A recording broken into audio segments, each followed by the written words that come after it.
Life. Funny thing, isn't it?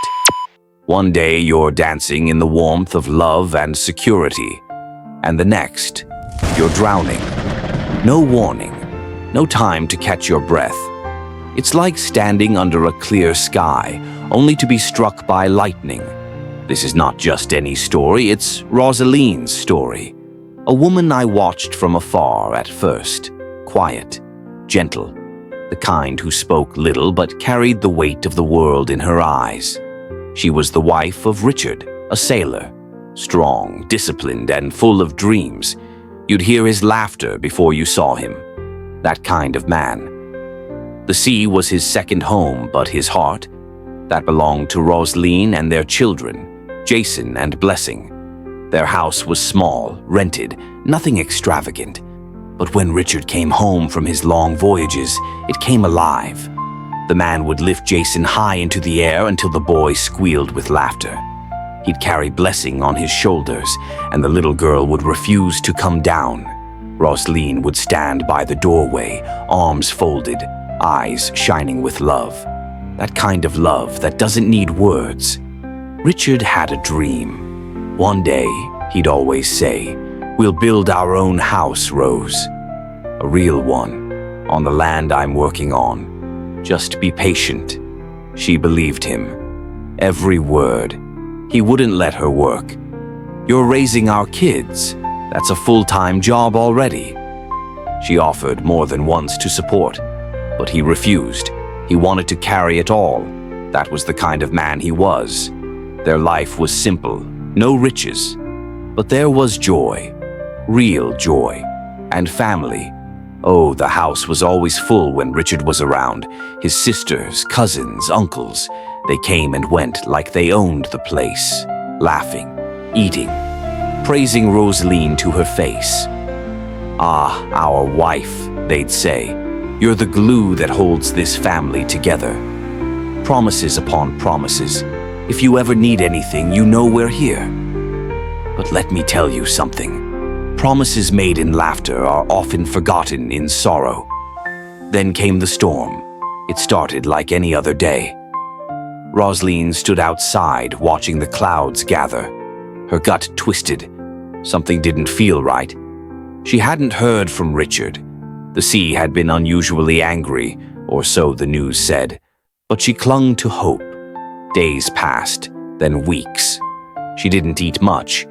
She'd sit by the window, waiting, listening for the knock that would bring him back. And then, it came. 2 men, uniforms, hats in hand, faces drawn. "Roseline, we're sorry.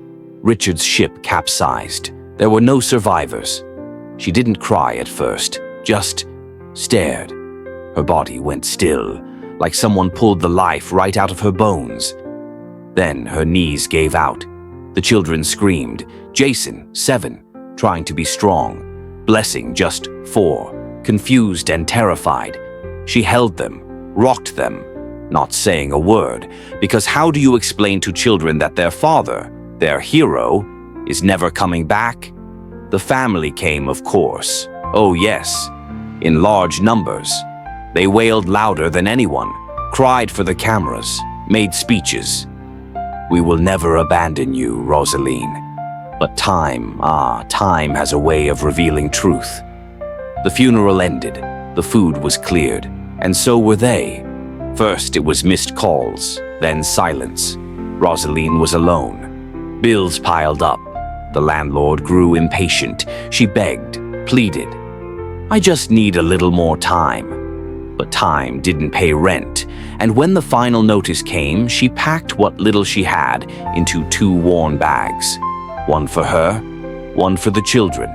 And she walked away from the place that once echoed with laughter.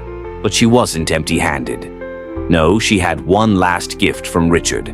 The land. Just land and a skeletal structure.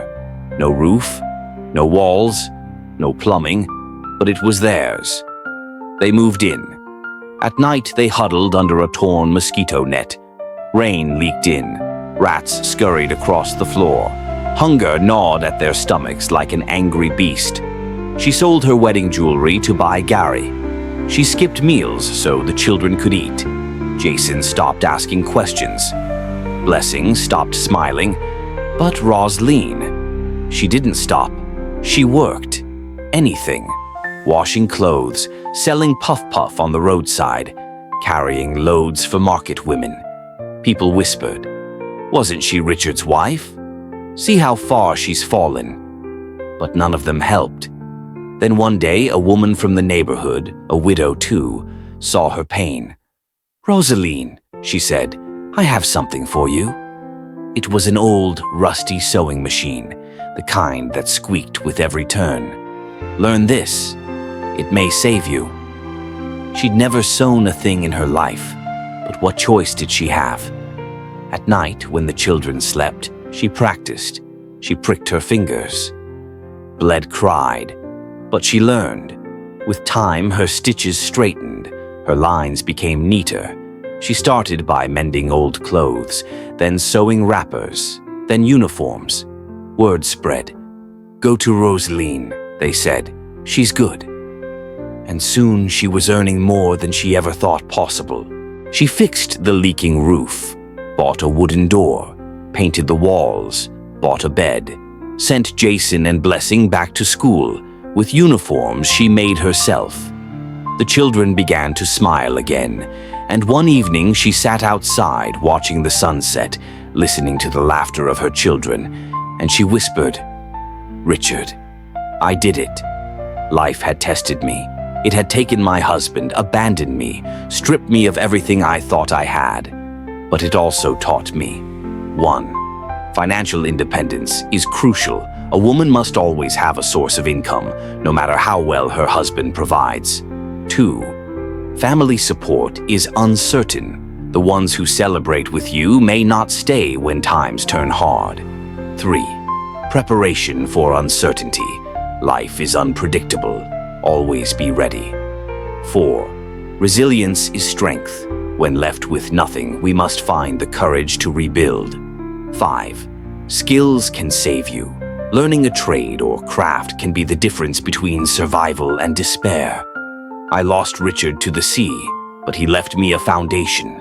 And from that foundation, I built a life. I am not the woman I was. I am stronger.